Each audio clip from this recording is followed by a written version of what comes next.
Welcome to African Folktales by Trish. Please subscribe, like, and leave a comment to help the channel.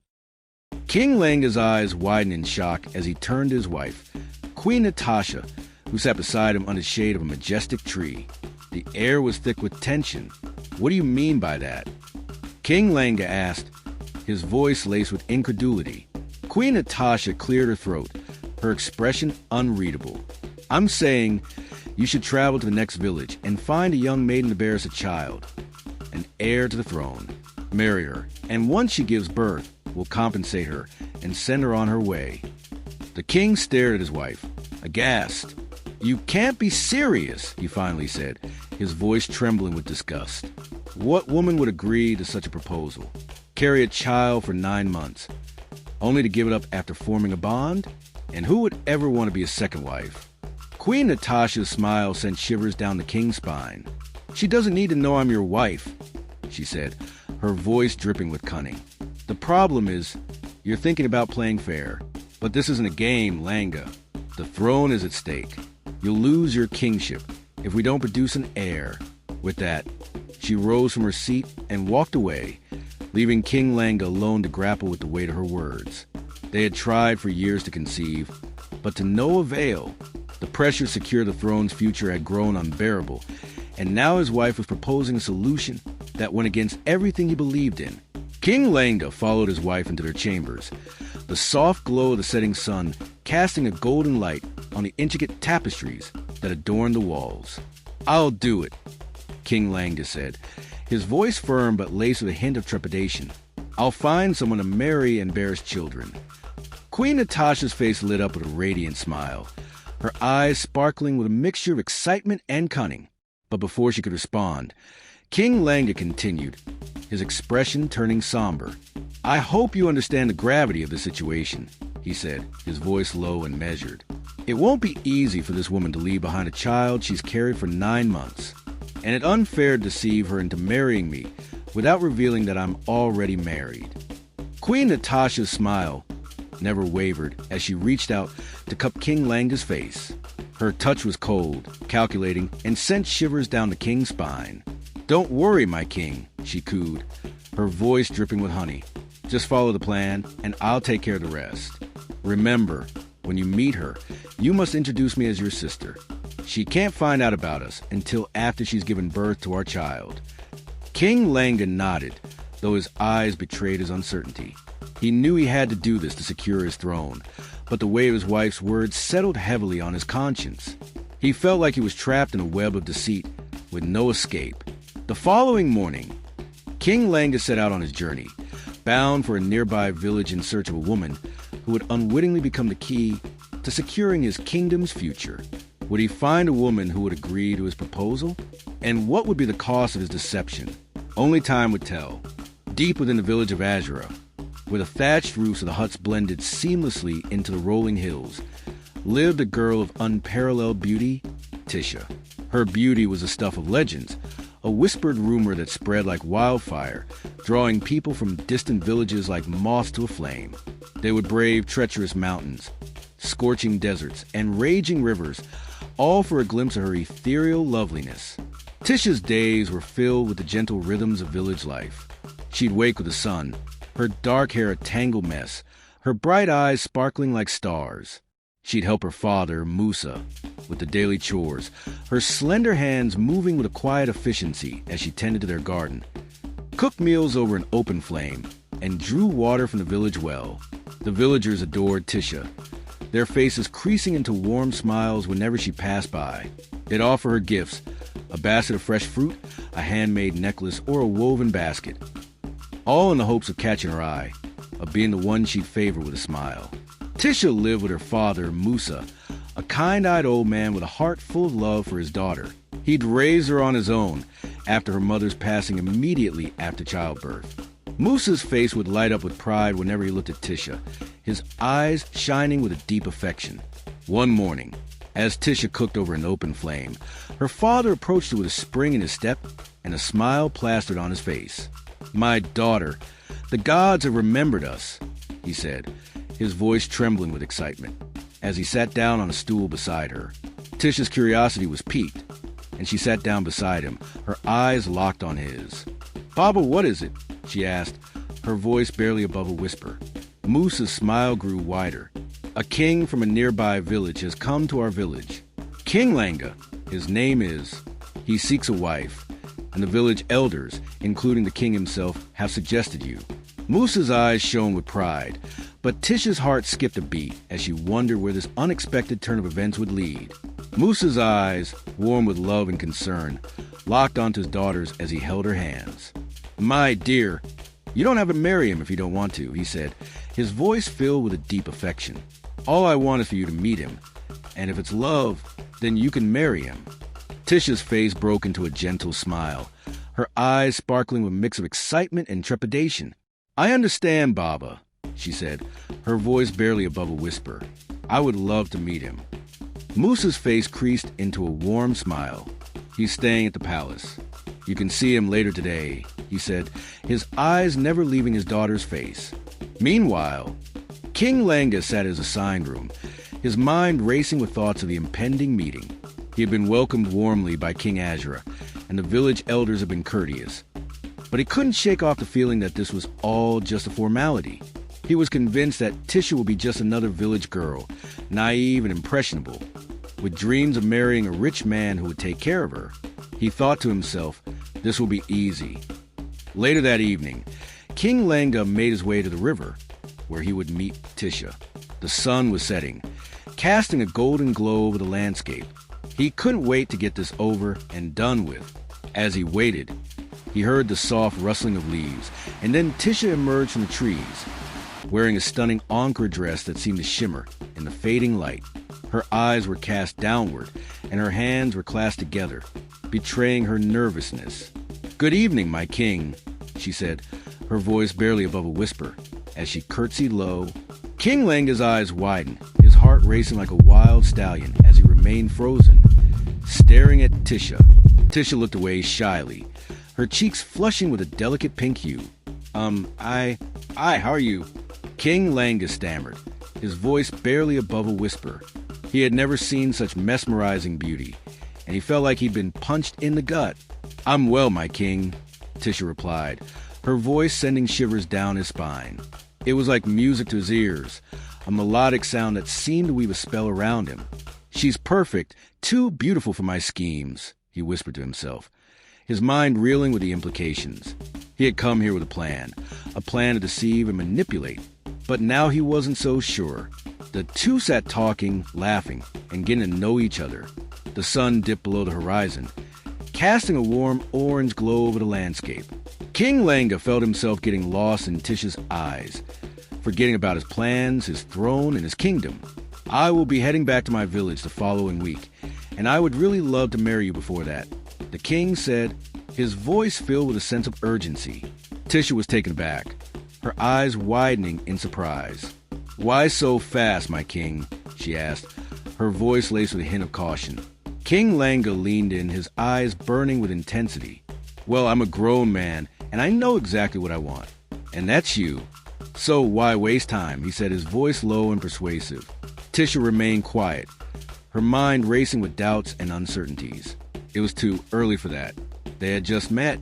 "I'll think about it," she finally said, her voice barely above a whisper. The two parted ways, heading back to their respective places. As soon as Tisha arrived, her father was eagerly waiting to hear what had happened. "Sue, how did it go?" he asked, his eyes shining with excitement. Tisha took a deep breath, her mind still reeling with thoughts of King Langa and his proposal. "He asked me to marry him," she said, her voice flat. Moose's face lit up with a wide smile. "That's wonderful news, my dear. What did you tell him?" he asked, his eyes sparkling with curiosity. Tisha hesitated, unsure of how to reveal her doubts and uncertainties. "I told him I'd think about it." "I think it's too soon, Baba," Tisha said, her voice laced with a hint of uncertainty. Her father, Musa, looked at her with a warm smile. "My daughter, it's never too early when you love someone," he said, his eyes twinkling with wisdom.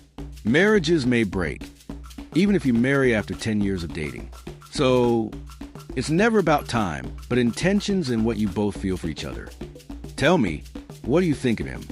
Musa asked, his voice gentle. Tisha's face lit up like a sunrise as she talked about King Langa. Her words tumbled out in a rush, her voice filled with excitement and emotion. Musa smiled, watching his daughter blush like a rose in bloom. She was in love, but tried to be cautious, weighing her heart against her head.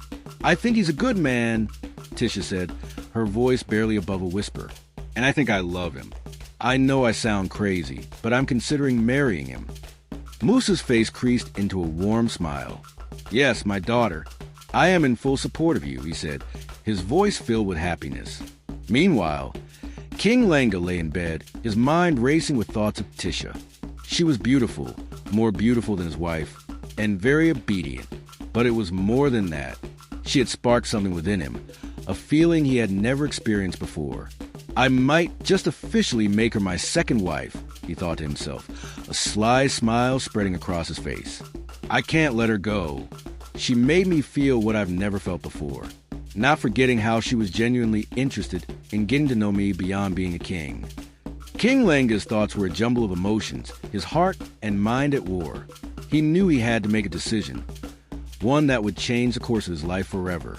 The next day, King Langa and Tisha met by the river, the warm sunlight casting a golden glow of a serene landscape.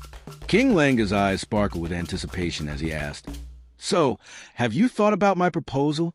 Tisha's eyes twinkled like diamonds as she looked at him, her voice barely above a whisper. Yes, my king. I think I'm in love with you. And yes, I'll marry you. Her cheeks flushed with a delicate pink hue as she spoke. King Langa's face lit up with joy, his smile radiant as he enveloped Tisha into a warm hug. Their hearts beat in sync as they held each other, the world around them melting away. To King Langa, this was heaven. It felt so right, like he had finally found his missing piece. This was a feeling he had longed for, a feeling he thought he'd never experience. There was no doubt in his mind. He was in love. So, we will have to get married before we both leave, he said, his voice filled with excitement. Days later, King Langa and Tisha got married in a beautiful, intimate traditional ceremony. The air was filled with laughter and music as they exchanged vows, their love shining brighter than the sun. As they bid farewell to Musa, Tisha's father, King Langa couldn't help but feel a sense of joy and contentment. He had found his queen, his partner, his everything, although he was anxious about what lay ahead, what his wife, Queen Natasha, would think. Meanwhile, Queen Natasha sat under the shade of a tree at the palace, her eyes fixed on the horizon, eagerly waiting for her husband's return. She was excited, her heart filled with anticipation. They would soon get to experience the joy of parenthood, and the throne would be secured. But unknown to her, King Langa's heart now belonged to another. He had fallen deeply in love with Tisha, and the thought of using her as a means to an end now seemed abhorrent to him. The consequences of his actions would be devastating, but he couldn't help the way he felt. Finally, King Langa and Tisha arrived back at the village, the sun casting a warm glow over the thatched roofs of the huts. They walked into the dining area, where Queen Natasha sat waiting for them, her eyes fixed on King Langa with an expectant gaze. My king, you are welcome, Queen Natasha said, her voice dripping with sweetness as she rose from her seat to greet her husband. King Langa smiled, hugging her warmly. How have you been? He asked, his voice filled with concern. I've been good, Queen Natasha replied, her eyes never leaving King Langa's face. King Langa held Tisha's hand, clearing his throat as he prepared to introduce his new wife to his sister. My love, meet Natasha, my sister, he said, avoiding eye contact with Queen Natasha. Tisha smiled warmly at Queen Natasha, who stared at her frozen in shock, her eyes wide with mix of surprise and anger. Natasha, this is Tisha, my wife. King Langa continued, his voice steady, but his eyes betraying a hint of guilt. Nice meeting you, Annie Natasha, Tisha said, slightly bowing her head in respect, her eyes sparkling with innocence. Queen Natasha's face was a mask of calm, but her voice betrayed her emotions. Yeah, nice meeting you too, she said finally, excusing herself as she hastily retreated to her room. King Langa turned to Tisha, smiling warmly. I'll be with you shortly. Make yourself comfortable, and the helper will show you our room, he said, before following Queen Natasha to her room, his heart heavy with foreboding. Queen Natasha paced up and down in her room, her silk robes rustling with each agitated step. Her eyes blazed with a mixture of anger and fear as she thought about the beautiful young woman her husband had brought home. This girl was too beautiful, too captivating. Queen Natasha feared that King Langa might end up falling deeply in love with her, sabotaging their carefully laid plans. And where would that leave her? King Langa walked into the room, a look of concern etched on his face. "Natasha, what's wrong? Is that how you welcome someone?" he asked, his voice tinged with a hint of confusion. Queen Natasha let out a bitter chuckle, her voice dripping with venom. "Oh, wow, so I'm now Natasha?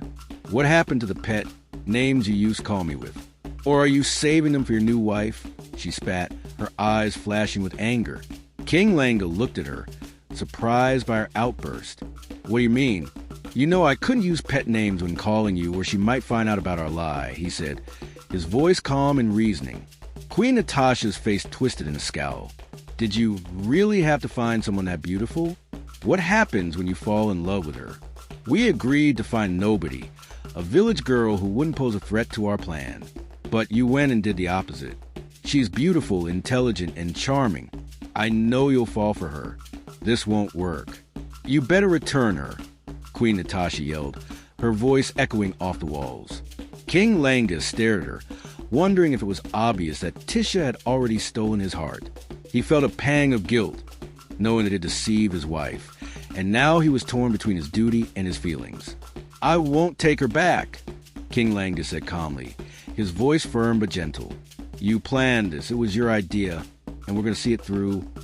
Queen Natasha's face contorted in a mixture of anger and desperation. "Please, fix your attitude and go keep her company. Get to know her. She's not bad at all," King Langa continued, his eyes never leaving his wife's face.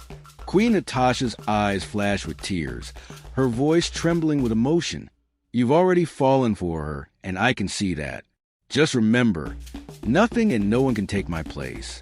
I'll do anything for the title Queen Natasha Langa," she spat, her words dripping with venom. With that, she turned and left the room, leaving King Langa to battle with his thoughts. "I won't let Tisha go," he thought to himself. "I'll convince Natasha to let Tisha stay as my second wife."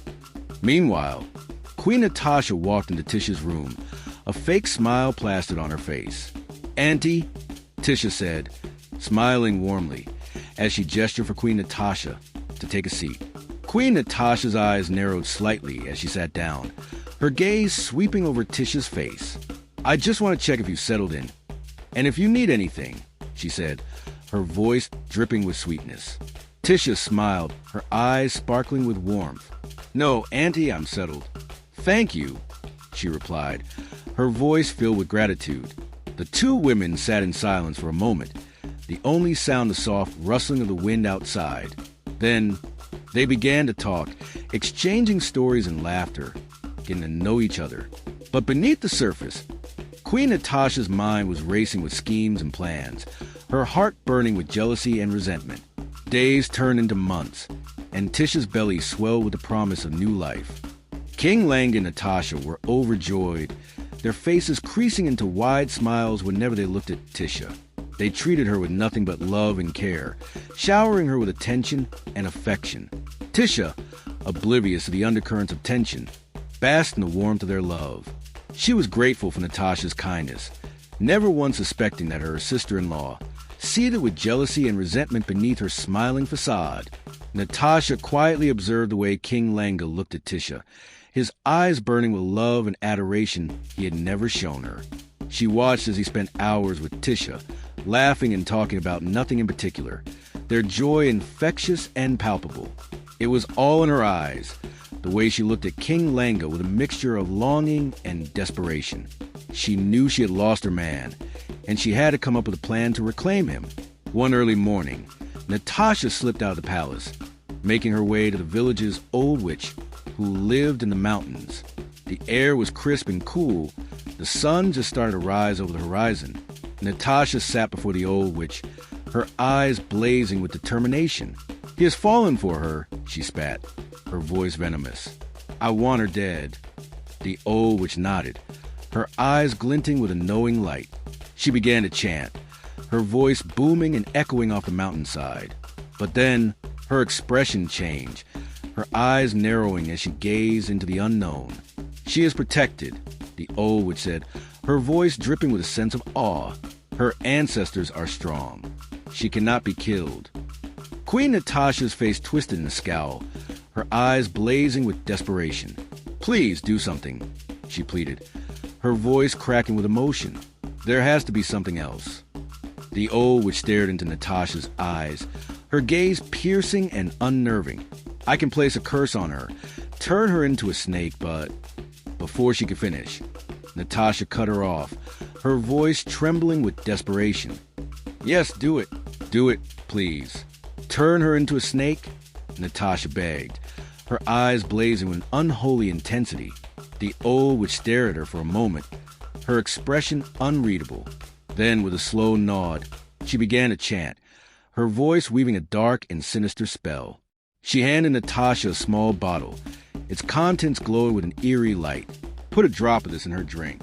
She will immediately turn into a snake after," the old witch warned, her voice dripping with malevolence. "But remember..." Natasha didn't wait to hear the rest. She grabbed the bottle and fled, her heart racing with excitement and fear. Meanwhile, Tisha lay in a hut, her body racked with pain as she struggled to give birth. The midwife urged her on, coaching her through the contractions. King Langa paced worriedly outside, his heart heavy with concern. Natasha approached him, a false smile plastered on her face. "Langa, what's wrong?" she asked, her voice dripping with feigned concern. King Langa looked at her, his eyes red-rimmed with worry. "She's in labor," he replied, his voice tight with anxiety. Natasha's smile faltered for a moment before she regained her composure. "Oh, thank God," she said, her voice dripping with insincerity. Minutes later, they were summoned into the hut. The midwife greeted them with a warm smile. "Congratulations! She has given birth to a bouncing baby boy." King Langa rushed to Tisha's side, hugging her tightly. "You have made me a father," he whispered, his voice trembling with joy. Tisha smiled weakly, her eyes shining with happiness. Natasha watched them, her heart seething with resentment and jealousy. She clutched the bottle in her hand, her mind racing with dark and sinister thoughts. "Congratulations, Tisha. Thank you. You don't know what you have done for us," Natasha finally said, her voice dripping with insincerity. King Langa looked at her, his eyes narrowing slightly. "Can we talk outside?" he asked, his voice low and even. They walked out of the hut, the warm sunlight casting a golden glow over the scene.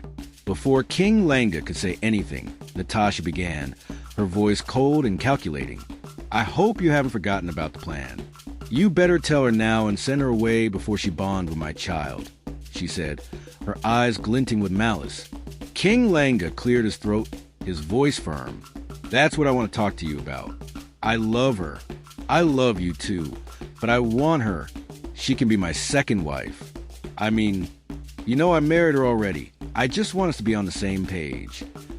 Natasha's face contorted in a mixture of anger and disgust. She chuckled, the sound sending shivers down King Langa's spine. "I knew it, but I'm well prepared. She has to go, or else." King Langa cut her off, his voice rising in anger. "Or else what? No wonder you can't give me kids. You lack love.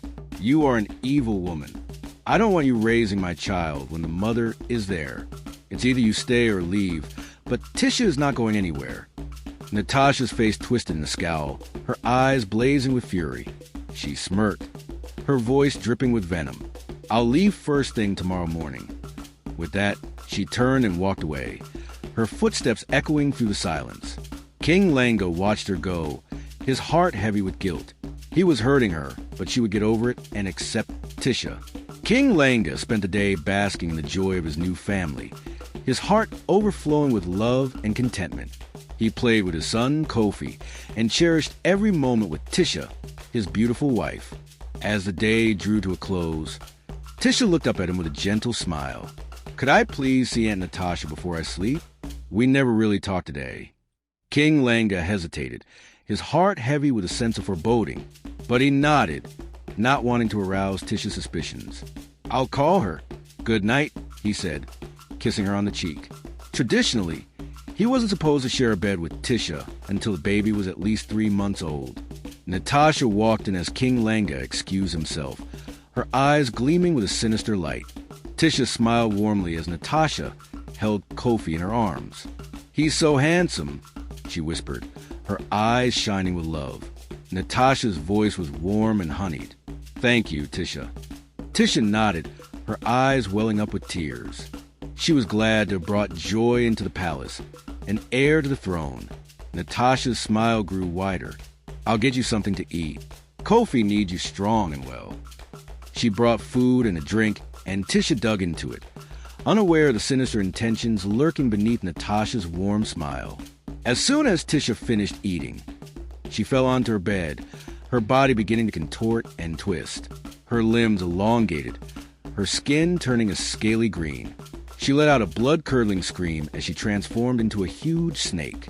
Natasha watched, her eyes gleaming with satisfaction. She opened the door, letting the snake slither out into the night. Satisfied with her handiwork, Natasha quickly scribbled something on a piece of paper, a wicked grin spreading across her face, then walked out headed to her room, leaving Kofi sleeping soundly, alone. Morning came, and King Langa was jolted awake by Kofi's piercing cry. He hurried to his son's side, assuming Tisha was probably deep in sleep and hadn't heard their baby's distress. He understood. She was a first-time mom, and the exhaustion of childbirth still lingered. But as he entered the room, he was met with an empty space beside Kofi's crib. His heart skipped a beat as he rushed to pick up his wailing son, shushing him softly. That's when he saw it. A small piece of paper placed neatly on the pillow. King Langa's hands trembled as he picked up the note, his eyes scanning the words with a growing sense of dread. "To my king, my husband, thank you for loving me, for choosing me. Except you almost got me there. By now, you should know what kind of woman I am. I would never be second best to anyone. I've left Kofi since I don't want anything tying me back to you. Raise him with your wife, Queen Natasha, as you intended. Don't look for me, 'cause you'll never find me. Yours, Tisha." King Langa's mind reeled as he stared at the note, his thoughts consumed by shock, anger, and despair. How did she find out about his plan with Natasha? How was he supposed to raise a day-old baby by himself? And why would she leave without giving him a chance to explain, to make things right? The room seemed to spin around him as he stood there, clutching the note and holding his crying son. King Langa felt like his world had been turned upside down, and he had no idea how to set it right again. He walked out of the room, his heart heavy with emotion, and made his way to Natasha's quarters. He found her standing by the door, a suitcase by her side. "Where are you going?" King Langa asked, his voice laced with desperation. "I'm leaving you, just like you wanted. You can have your precious Tisha now," she spat, her voice venomous. King Langa's eyes swelled with tears as he begged, "Please, Natasha, don't leave me. I wasn't in my right senses. Please forgive me." Natasha's expression didn't waver, her eyes glinting with triumph. "You should go give Tisha her son to feed him. He might be hungry with all this crying and fussing," she said, her voice dripping with mock concern, as she held out her hand for Kofi. King Langa looked at her, guilt etched on his face, as he handed her the piece of paper he had found in Tisha's room. "She left me. She ran away, leaving our son behind." "What kind of mother does that?" he asked, his voice heavy with sadness and confusion. "I can't believe she did this. It doesn't make sense. She would never." Natasha's smile grew wider, her eyes flashing with victory. "You better believe she did. Stop trying to justify her actions. I told you, pretty ones are always a problem. But don't worry, I'll stay and help you raise our son together," she said, her voice dripping with sarcasm, as she glared at King Langa, her eyes blazing with a fierce intensity. As the months dragged on, King Langa's hope of Tisha's return began to dwindle, though he'd made peace with her disappearance. The ache in his heart lingered.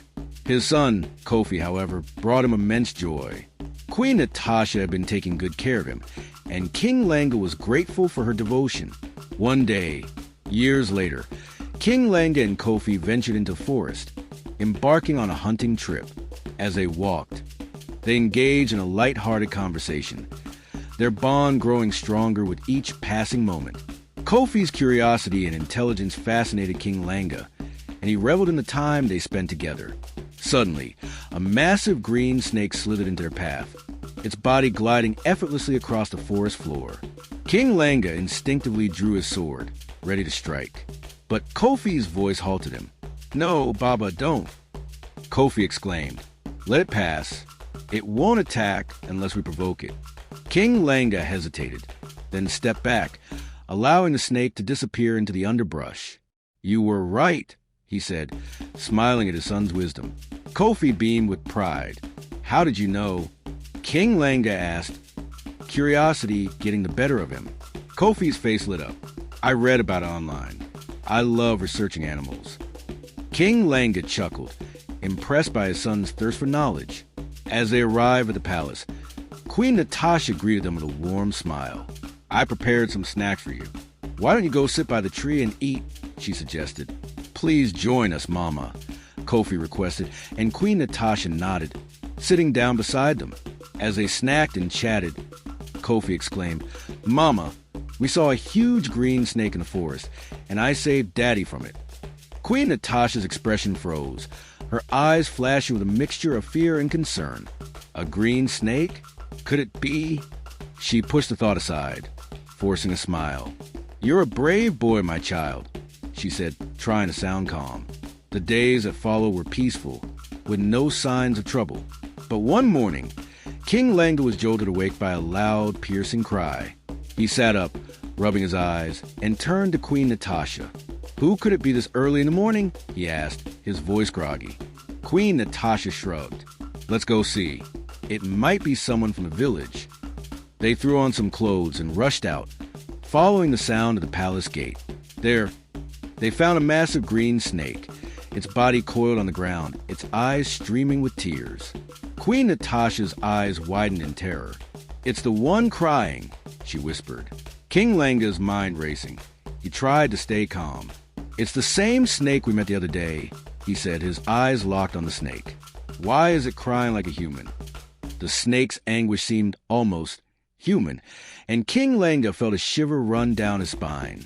Word spread like wildfire through the village, drawing a crowd of curious onlookers. Whispers of bad omen and gods trying to communicate rippled through the air. King Langa's grip on Queen Natasha's hand tightened as Kofi tugged on his robe. "Baba, what's happening?" Kofi asked, his voice trembling slightly. King Langa's protective instincts kicked in. "You shouldn't be here, son," he said, trying to usher Kofi away. But before he could intervene, the snake began to slither towards them. The villagers froze, their collective breath caught in their throats. What was the snake's intention? The snake's cries echoed through the silence as it approached Kofi. The boy's eyes widened in terror as the snake lowered itself beside him. Time seemed to stand still. Then, the crying stopped. The snake rested its head on Kofi's shoulder, and the boy's eyes welled up with tears. "Don't move," King Langa whispered, his voice barely audible. Queen Natasha stood frozen beside him, her face pale. Minutes ticked by, and the snake lifted its head, its gaze fixed on Queen Natasha. Tears streamed down its face as it began to cry once more. The villagers' whispers grew louder, speculation and fear etched on their faces. King Langa's confusion deepened as the snake hissed, slithering towards Queen Natasha. It stopped in front of her, still crying, as if accusing her of something. The air was thick with tension, and King Langa's mind reeled with questions. What did the snake want? And why was it fixated on Queen Natasha? The chief priest's arrival was met with a mixture of relief and trepidation. He grasped his ancestral stick, his eyes fixed intently on the snake and Queen Natasha as he circled around them. His expression was grave, his head shaking slowly. "Our gods are angry," he declared, his voice booming across the courtyard. "The gods of Azure Kingdom are weeping." The villagers gasped, their whispers growing louder. King Langa's eyes widened as he processed the chief priest's words. Azure Kingdom, that was Tisha's village. A shiver ran down his spine as he turned to Queen Natasha. The chief priest gazed bore into Queen Natasha's soul. "Speak, woman," he thundered, his face twisted in anger. King Langa's confusion turned to concern. "My love, what's going on?" he asked, his voice softening. Queen Natasha's eyes darted between King Langa and the chief priest. I have no idea," she stammered. The chief priest laughed. It was like a crack of thunder. He turned to the snake, bowed his head, and began to chant. The snake watched him for a moment before turning and slithering away. "My king," the chief priest said, his voice low and serious. "The snake has agreed to let your wife speak with you in private. After that, you must do what is necessary, or the palace will face its vengeance." With that, the chief priest walked away, leaving King Langa and Queen Natasha alone in the courtyard. King Langa's expression turned stern as he led Queen Natasha into the house. "Talk," he commanded, his voice firm and authoritative. Queen Natasha's tears streamed down her face as she tried to explain herself. But King Langa's patience had worn thin. "Don't make me repeat myself," he shouted, his voice echoing through the room. "My king, if I knew what was happening, I would tell you," Queen Natasha pleaded. "I don't know what's going on." King Langa's anger boiled over. "So the chief priest is crazy?" he thundered. Queen Natasha turned and fled the room, disappearing into the mountains. She ran with a desperation that seemed to drive her forward, her feet pounding the earth. Before she could reach the old witch's shrine, a figure emerged from the shadows. The green snake blocked her path, its eyes gleaming with otherworldly intensity. "Tisha, I know it's you," Queen Natasha spat, her voice venomous. "What do you want?" The snake's response was low and husky, its voice barely above a whisper. "Confess and lift this curse." "I'm not fighting. I just want my son." Queen Natasha's laughter was cold and mirthless. "Lift the curse so you can take over my life?" "Never," she sneered. "In fact, I should just end you now." She lifted a massive rock, her muscles tense to throw. But before she could strike, the snake struck, its fangs sinking deep into her leg.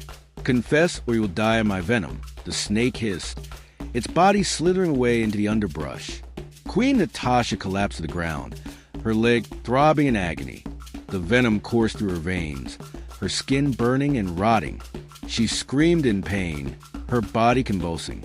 A villager stumbled upon her, his face twisted in concern.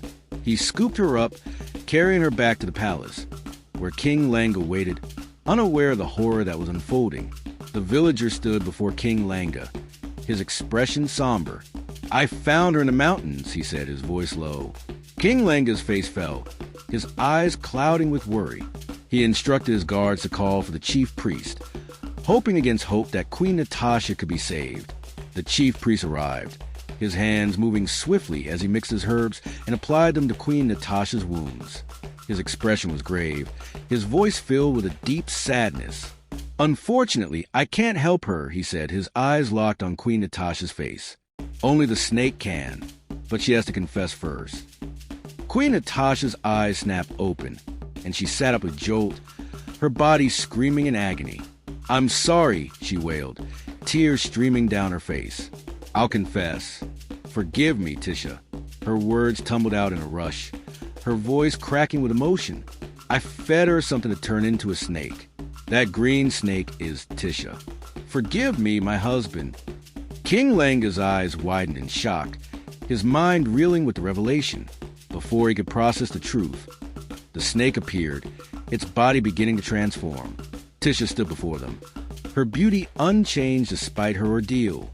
King Langa rushed to her side, embracing her tightly. "I knew you would never abandon our son or me," he whispered, his voice filled with emotion.